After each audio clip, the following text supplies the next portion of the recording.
નમસ્કાર મિત્રો, એક સુંદર કહાની જેનું નામ છે વિશ્વાસ. ભાવના આજે સવારથી જ બેચેન છે. એની બહેનપણીઓએ ભાવનાના કરવાળા પ્રતાપને મેળે આવવાના સમાચાર મોકલી દીધા છે. પ્રતાપનો સામેથી જવાબ પણ મળ્યો છે કે એ જરૂર આવશે. પ્રતાપે બપોરના 2 વાગ્યાનો સમય આપ્યો છે ને જગ્યા જ્યાં મેળો ભરાય એ ભોળાનાથ મંદિરનો દરવાજો નક્કી થઈ છે. ભાવનાની બહેનપણી એવી રંજનનું સાસરું પ્રતાપના ગામ છે. પ્રતાપ રંજનને સંબંધે કુટુંબમાં દિયર થાય છે, એટલે એને સારી રીતે ઓળખે છે. રંજને જ ભાવના અને પ્રતાપની મુલાકાતની ગોઠવણ કરી આપેલ છે. ભાવના અને પ્રતાપનું સગપણ બાળપણમાં જ થઈ ગયેલ છે. હાલ ભાવનાની ઉંમર 16 વર્ષની છે ને એ માત્ર 4 ધોરણ ભણેલ છે, જ્યારે પ્રતાપ અત્યારે 19 વર્ષનો થઈ ચૂક્યો છે અને ધોરણ 12 પાસ કરીને કોમર્સ વિભાગમાં કોલેજના પ્રથમ વર્ષમાં છે. પ્રતાપ હાલ શહેરની અંદર છાત્રાલયમાં રહીને અભ્યાસ કરી રહ્યો છે. આમ તો સમાજના રિવાજ મુજબ લગ્ન લેવાઈ ગયા હોય, પરંતુ પ્રતાપને MBA થવું છે એટલે લગ્ન માટે હાલ તૈયાર નથી ને એટલા માટે જ તો એણે ભાવના સાથે મુલાકાત કરવાની હા પાડી છે. કેટલા વિચારોએ ઘેરી લીધી ભાવનાને. ભાવનાએ 5 દિવસ પહેલાં ગામના શેઠના દીકરા મનોજ સાથે શહેરમાંથી સફેદ રૂમાલ મંગાવ્યો હતો ને એ દિવસથી જ સરખી બહેનપણીઓએ સાથે મળીને રૂમાલ ઉપર સુંદર ભરતકામ કર્યું હતું. રૂમાલના એક ખૂણામાં સુંદર અક્ષરોએ પ્રતાપ નામ ચિતર્યું હતું. એમને રૂમાલ કેવી રીતે આપીશ, એમની સાથે વાતચીત કેવી રીતે કરીશ વગેરે વિચારોમાં અટવાઈ પડી ભાવના. પ્રતાપને ક્યારેય જોયો જ નથી. પછી એના રંગ, રૂપ, સ્વભાવ વિશે તો બિચારી ભાવનાને ક્યાંથી ખબર હોય. એણે તો રંજન અને ક્યારેક આડા કાને માવતર અને અન્ય સગા સંબંધીઓ પાસેથી પ્રતાપની હોશિયારીના માત્ર વખાણ જ સાંભળ્યા છે. મેળાનો દિવસ આવી ગયો. વડીલો પાસેથી મેળે જવાની રજા લેવાઈ ગઈ. આગેવાની ભાવનાના પિતરાઈ ભાઈની ઘરવાળીની હતી. સૌ નવા નક્કોર કપડાં પહેરીને ઉપડ્યા મેળે. બધા ચાલતા ચાલતા કલાક એકનો રસ્તો કાપીને મેળે પહોંચી ગયા. મેળે પહોંચતાની સાથે જ સૌએ પ્રથમ મંદિરે જઈને દર્શન કર્યા અને પછી બધા ઉપડ્યા મેળાની ભીડમાં. જુદી જુદી વસ્તુઓની ખરીદી થઈ. કોઈએ બંગડી ખરીદી તો કોઈએ બોપટ્ટી, કોઈએ આંખમાં અંજવાથી મેશ તો કોઈએ વળી આભલા. કોઈ વહુવારુએ સાસુ માટે 5 ફોટા શીંકણીની ડબ્બી લીધી તો કોઈએ વળી નાના ભાઈ માટે પાવો. થોડું ભણેલી કોઈ વહુવારુએ વળી વેલણ પાટલી પણ લીધા. નાસ્તા પાણી થયા ને છેલ્લે સૌએ સુખડું અને ચવાણું જોખાવ્યા. ઘડીકમાં 2 વાગી ગયા. એ ખબર ના પડી. અલી એ 2 તો વાગી ગયા હશે કહીને ટોળું ઉપડ્યું મંદિરના દરવાજે. મંદિરના દરવાજા પાસે અડધા 1 કલાકથી પ્રતાપ રાહ જોઈને જ ઊભો હતો. ટોળામાંથી રંજનની નજર પ્રતાપ પર પડી. એ સાથે જ એણે કહ્યું, અલી ભાવના, જો પેલો ધોળા બુશકોટવાળો ને કાળું પાટલું પહેરીને ઊભો છે ઈ જ તારો ધણી. જા હવે. ભાવના ખચકાઈ, શરમાઈને ઊભી રહી. એનો પગ ઉપડતો નહોતો એટલે એક બહેનપણીએ ધક્કો મારીને કહ્યું, અલી જાને હવે, શરમાય છે શું? એ તારો થનાર કરવાળો છે. તારે ક્યાં બીજા પાસે જઈને વાત કરવી છે? 2 ડગલા આગળ વધીને વળી પાછી ભાવના ઊભી રહેતા છેવટે એક ભાભી હાથ ઝાલીને લઈ ગઈ ભાવનાને શેખ પ્રતાપની પાસે. ભાવનાને પ્રતાપની પાસે મૂકીને પછી આખું ટોળું ત્યાંથી થોડે દૂર જઈને ઊભું રહ્યું. થોડીવાર ભાવના નીચું તાકીને ઊભી રહી. છેવટે પ્રતાપે કહ્યું, ભાવના, જમાનો બદલાઈ રહ્યો છે. શરમ છોડ ને મારી સામે જો. પ્રતાપના મોઢેથી ભાવના શબ્દ સાંભળીને ભાવનાનો ચહેરો શરમથી લાલચોળ થઈ ગયો. મહાપ્રયત્ને સંકોચ સાથે ભાવનાએ પ્રતાપ સામે જોયું. ભાવના અને પ્રતાપની આ પ્રથમ મુલાકાત હતી અને પ્રથમ વખત એકબીજાને જોઈ રહ્યા હતા. ધીરે ધીરે ભાવનાની શરમ છૂટી. સૌ પ્રથમ એકબીજાના પરિવારના ખબર અંતર પૂછાયા. પછી પ્રતાપે ભાવનાને કહ્યું, રંજન ભાભી સાચું જ કહેતા હતા. તું તો ખરેખર આરસની પૂતળી છે. તારી સમજણ અને હોશિયારીના પણ ખૂબ વખાણ કરે છે રંજન ભાભી. બીજા 2-4 સગા સંબંધીઓ પાસેથી પણ તારા વખાણ સાંભળ્યા છે ભાવના. હવે મારી વાત ધ્યાનથી સાંભળ. તને ખબર છે કે હું અત્યારે અભ્યાસ કરી રહ્યો છું. હજી અભ્યાસના 6-7 વર્ષ બાકી છે. એના પહેલાં આપણા લગ્ન શક્ય નથી ભાવના. તું 6-7 વર્ષ રાહ જોઈ શકીશ ને? ભાવના વળી પાછું નીચું જોઈને ચૂપચાપ ઊભી રહી. 5 મિનિટ વીતી ગઈ. પ્રતાપે ફરીથી વાત દોહરાવી. શું હું તમને ખરેખર ગમું છું? તમને ખબર હશે કે હું ખાલી 4 ધોરણ સુધી જ ભણી છું. તમે સગા સંબંધીઓ પાસેથી બધું જાણ્યું તો હશે જ. મેં પણ તમારા અભ્યાસ અને તમારી હોશિયારી વિશે બધું જ જાણ્યું છે. તમે મને ખૂબ ગમો છો. તમે 6-7 વર્ષ તો શું પણ આખો જન્મારો કહેશો તોય હું તમારી વાટ જોઈશ. બોલો હવે તમારું શું કહેવું છે? આટલું કહેતા કહેતા તો ભાવનાને પરસેવો વળી ગયો. પ્રતાપે તરત જ પ્રત્યુત્તર આપ્યો. અરે ભાવના, તું આવું બધું શા માટે બોલે છે? તું મને ખૂબ ગમે છે, ખૂબ ગમે છે, ખૂબ ગમે છે બસ. અને હા, તારે આખો જન્મારો રાહ જોવાની નથી. માત્ર 6-7 વર્ષની જ વાત છે. તું લગી રહે, ચિંતા ના કરીશ. હું તારો છું ને તારો જ રહીશ. ખુશીના આંસુઓને ઝડપભેર લૂસીને હૃદયમાં હિલોળા લઈ રહેલ પ્રેમ સ્પંદનોને છુપાવીને મહા મહેનતે પરત ભરેલો રૂમાલ ભાવનાએ પ્રતાપ સામે ધર્યો. પ્રતાપે ભાવનાનો રૂમાલવાળો હાથ પકડીને રૂમાલ ધ્યાનથી જોયો અને પછી બોલ્યો, વાહ ભાવના, વાહ. મારે હવે બીજું કશું જ કહેવું નથી. લગ્ન સુધી તારી આ યાદગીરીને જીવની જેમ સાચવીને રાખીશ. બસ હવે અત્યારે એક વખત મને નામ લઈને બોલાવ. તારા મુખેથી પ્રેમભર્યા શબ્દોમાં મારે મારું નામ સાંભળવું છે. ભાવના પ્રતાપ સામે નજરથી નજર મેળવીને બોલી, દુનિયાના મોઢે સાંભળ્યું છે કે જેનું નામ છે એનો નાશ છે. હું તમારું નામ તો નહીં જ બોલું. અરે ગાંડી, એવું કંઈ ના હોય. ઠીક છે, આ મારી ભાવનાની ભાવના છે. સારું, હવે બેફિકર થઈને રહેજે કહીને પ્રતાપે ભાવનાના ગાલ પર ટપલી મારી. ભાવના શરમાઈને પગના અંગૂઠાથી જમીન ખોતરવા લાગી. એ ખૂબ જ ખુશ હતી. આમે એ ભારતીય નારીને બીજું જોઈએ પણ શું? પતિની લાગણી અને વિશ્વાસ શહેરમાં સાચવીને રહેજો ને ભણવામાં ધ્યાન રાખજો.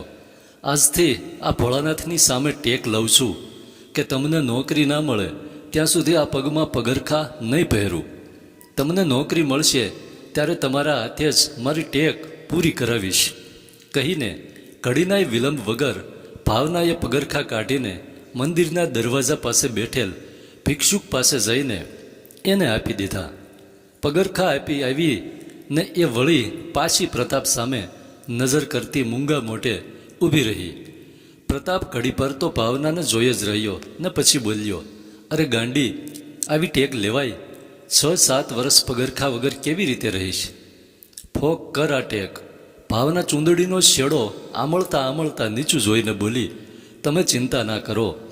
ઘરબાર છોડીને તમે નોકરી માટે આટલી બધી મહેનત કરી રહ્યા છો તો પછી હું આટલું ના કરી શકું? તમે મારી ચિંતા જ છોડી દો. લાગણીઓ પર કાબૂ મેળવવાનું નક્કી કરીને મેળે આવેલ પ્રતાપ જ અતિશય લાગણીશીલ બની ગયો. ઘણા પ્રયત્ન છતાંય એની આંખો ભીની થઈ ગઈ. એ ભીની આંખે બોલી ઉઠ્યો, વાહ રે ભારતીય નારી, વાહ, ધન્ય છે ભાવના તને.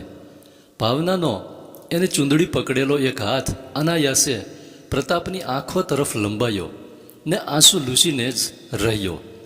ભાવિ પતિના શરીરે લગ્ન પહેલાં હાથ અડાડીને જાણે મહાપાપ કર્યું હોય તેમ ભાવના શરમની મારી લાલ ચોળ થઈ ગઈ અને પરસેવાથી પણ રેબઝેબ થઈ ગઈ.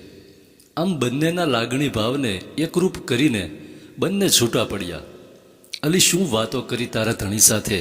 અમને તો કહેતી સહેલીઓએ ભાવનાની કેડમાંય કેટલી હળવી ચૂંટલીઓ ભરી દીધી તો ભાભીઓએ વળી કહોને ભાવનાબેન શું વાતો થઈ? મધમીઠા વાક્યોએ ભીંજવી દીધી ભાવનાને. ભાવનાએ ઘેર ગયા પછી કોક દિવસ વાત કહીને સૌને મનાવી લીધા. મેળામાંથી બહાર નીકળતા સૌએ શેરડીના સાંઠાની ભારીઓની ખરીદી કરી અને શેરડી ચૂસતા ચૂસતા ઘર તરફ પ્રયાણ કર્યું.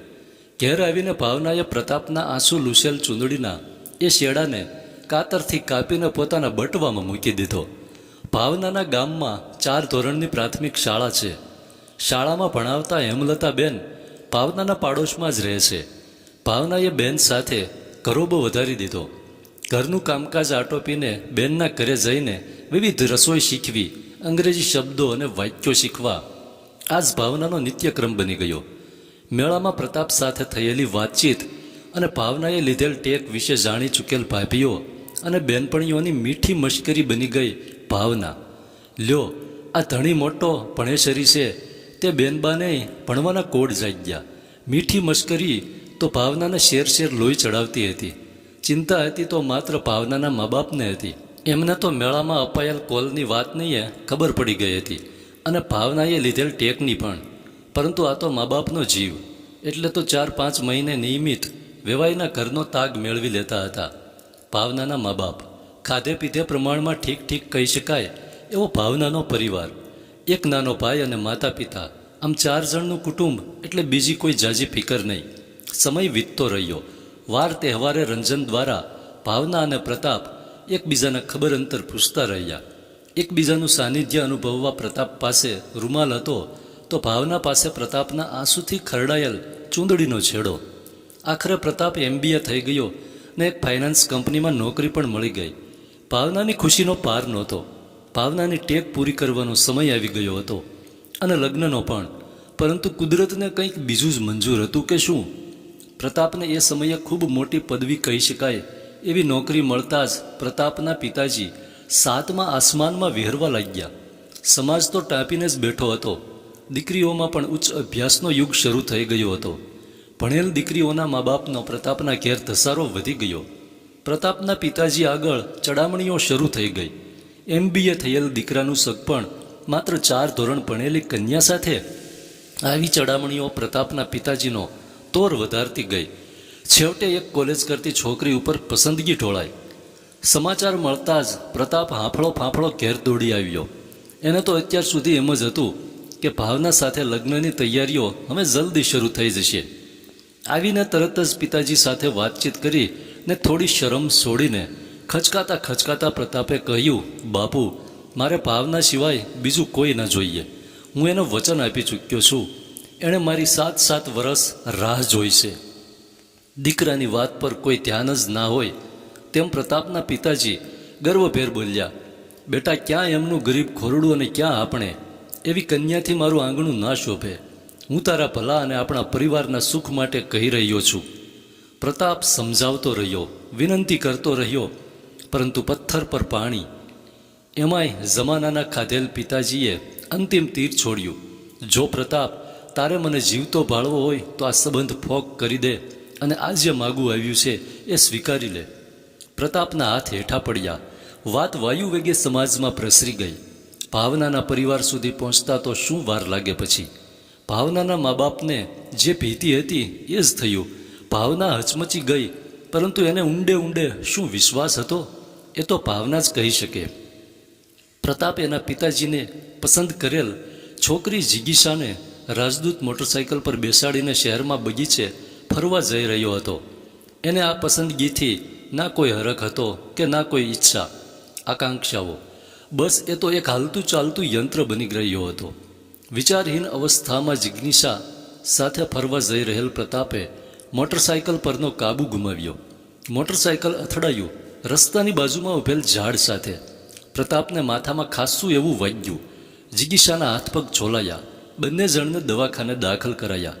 મગજ ઉપર વધારે પડતો માર પડેલો હોવાથી પ્રતાપે મગજનું સંતુલન ગુમાવી દીધું. ઘણી બધી સારવાર પછી પણ પ્રતાપને સારું ના થયું. સદાય સદાબહાર પ્રતાપ ગાંડો બનીને ઘેર આવ્યો. જિગીશા સાથેનો સંબંધ જિગીશાના મા બાપે ફોક કર્યો. ગાંડાને કોણ દીકરી આપે એમ કહીને.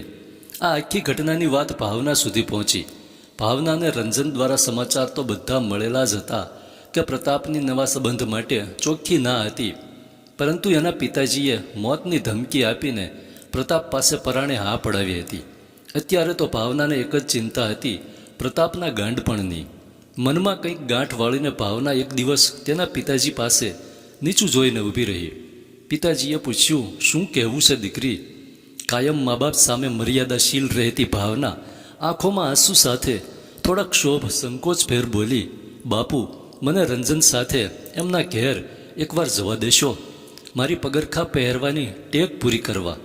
ભાવનાના પિતાજીને ટેકની ખબર તો હતી જ, છતાંય બોલ્યા, બેટા, આપણા પરિવારની આબરૂના લીરા ઉડાડ્યા છે એ લોકોએ. વળી સમાજના રીત રિવાજ મુજબ સંબંધ પણ છૂટો થયો છે. છતાંય મને ખબર છે કે છોકરાનો કોઈ વાંક નહોતો, એટલે માત્ર એકવાર તને જવાની ના નહીં પાડું. જઈ આવ એકવાર, બીજું શું?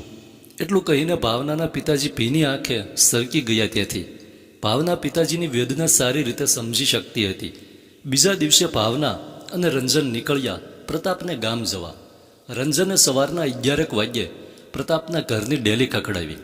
પ્રતાપની માએ દરવાજો ખોલ્યો ને આગંતુકને ઓળખવાનો પ્રયત્ન કર્યો.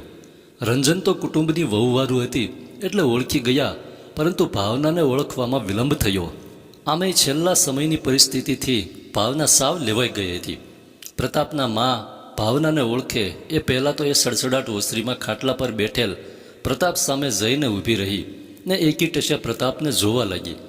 પ્રતાપનો શુષ્ક અને ભાવહીન નિસ્તેજ ચહેરો અને એમાંય પાછું ગાંડપણ ભરેલું હાસ્ય સમસમી ગઈ ભાવના. કંઈક તાકાત ભેગી કરીને ભાવના ધીમેથી બોલી, હું ભાવના છું. મેળામાં મહાદેવના મંદિરના દરવાજા પાસે આપણે મળ્યા હતા એ ભાવના. પરત ભરેલો રૂમાલ કે જેના ખૂણામાં તમારું નામ ચિતર્યું હતું એ તમને આપનાર હું ભાવના. તમને નોકરી નહીં મળે ત્યાં સુધી પગમાં પગરખા નહીં પહેરું એવી ભોળાનાથની સામે ટેક લેનાર હું ભાવના. પ્રતાપ એકી ટશે ભાવનાને જોઈ રહ્યો. એનું હાસ્ય તો અટકી ગયું, પરંતુ ચહેરા પર અન્ય કોઈ ફેરફાર ન દેખાયો. હૃદયને કઠણ કરવાની લાખ કોશિશ છતાંય લાગણી પ્રવાહમાં ખેંચાઈ ગઈ ભાવના. એની આંખોમાંથી બોર બોર જેવડા આંસુ ટપકવા લાગ્યા. રડતી આંખે ભાવનાએ ફરીથી એ જ વાક્યો દોહરાવ્યા. પ્રતાપ થોડો ટટ્ટાર થયો. એ અમીનેશ નજરે ભાવનાને જોઈ જ રહ્યો. ત્રીજી વખત ભાવનાએ એ જ વાક્યોનું પુનરાવર્તન કર્યું. પ્રતાપ ખાટલામાંથી ઉઠીને સાવ ભાવનાની નજીક આવ્યો. એ કંઈક યાદ કરતો હોય તેમ તેની આંખો ચકળવકળ થવા લાગી. ભાવનાએ એકદમ લાગણીમય બનીને ચોથી વખત વાક્યો દોહરાવ્યા. ચમત્કાર થયો જાણે. પ્રતાપનું ગાંડપણનું હાસ્ય ભાવનાના વાક્યો સાથે ક્યારનું કરમાઈ ચૂક્યું હતું. એની પાંપણો પર અશ્રુ બિંદ બાજતા ગયા. ધીરે ધીરે આંખો ચૂવા લાગી ને પ્રતાપના મોઢામાંથી તૂટક તૂટક અક્ષરો સર્યા, ભાવના. જાણે ભાવના કોઈ જાદુ કરી રહી હોય એવું અજબ બની રહ્યું હતું. હા, એ જાદુ જ હતું. સાત્વિક, નિર્ભેળ અને નિર્દોષ પ્રેમનું જાદુ. પ્રતાપ સંપૂર્ણ ભાનમાં આવી ગયો. એણે ફરીથી ભાવના નામ દોહરાવ્યું ને એ ભાવનાને જોતો જ રહ્યો. એ સમયે ગામમાં કોઈ દીકરી એના સંબંધ ભગ્ન થયેલ સાસરિયામાં ગઈ હોય એ અચરજ ભર્યું હતું ને એટલે જ ત્યાં ભીડ એકઠી થઈ ગઈ હતી અને આ બધું કુતૂહલવશ જોઈ સાંભળી રહી હતી. ભાવનાની ખુશીનો કોઈ પાર નહોતો, છતાંય ભાવનાએ જલ્દીથી બધા માનસિક આવેગો ખંખેરી નાખ્યા. પ્રતાપ બીજું કંઈ બોલે એના પહેલાં તો ભાવનાએ થેલીમાંથી પગરખા કાઢીને પ્રતાપને વિનંતી ભર્યા સ્વરે કહ્યું, લ્યો આ પગરખા, એને હાથમાં લઈને મને પાછા આપો તો હું મારી ટેક પૂરી કરું. તમને નોકરી મળી ગઈ છે ને? પ્રતાપ પગરખા હાથમાં લઈને ભાવનાને પહેરાવવા આગળ વધ્યો, પરંતુ ભાવના પગરખા લઈને ઝડપભેર ચાલવા માંડી. પ્રતાપે, ભાવના, મારી ભાવના ઊભી રહે, મને 2 શબ્દો બોલવા દે. શબ્દો પોકાર્યા જે ભાવનાની પીઠ પર પડઘાઈ રહ્યા હતા. ભાવના ડેલીએ પહોંચી ગઈ ત્યારે રુદનભર્યો અને દબાયેલ અવાજ આવ્યો, બેટા ભાવના વહુ, તમે તમારી ટેક તો પૂરી કરી, પરંતુ હું મોટાઈ અને અભિમાનથી ભરેલો તમારો સસરો હવે ટેક લઉં છું કે જ્યાં સુધી તમારા કંકુ પગલાં આ ઘરમાં નહીં પડે ત્યાં સુધી પ્રતાપના સોગંદ ખાઈને કહું છું કે મારા માટે અન્ન જળ હરામ છે. ભાવનાના પગ જમીન સાથે ખોડાઈ ગયા. 20મી સદીના 80ના દાયકાનું ગામનું અજીબ પ્રણય દ્રશ્ય સર્જાયું. પ્રતાપ ભાવનાના જમણા ખંભે હાથ મૂકીને ઊભો હતો. બંને નીતરતા નયને એકમેકને તાકી રહ્યા હતા અને પ્રતાપના માતા પિતા બંનેના માથા પર હાથ મૂકીને કરેલ ભૂલને પસ્તાવા સ્વરૂપે વહાવી રહ્યા હતા. ઘડીભરમાં તો મોટા થાળમાં કંકુ ખોળાયા. ભાવનાને એમાં ઊભી રાખીને કંકુ પગલાં પડાયા. સાસુએ તો વહુના ઓવારણા લીધા, પરંતુ સસરાએ તો પગલાંની ભાતના કંકુને માથે ચડાવ્યું. ધન્યવાદ.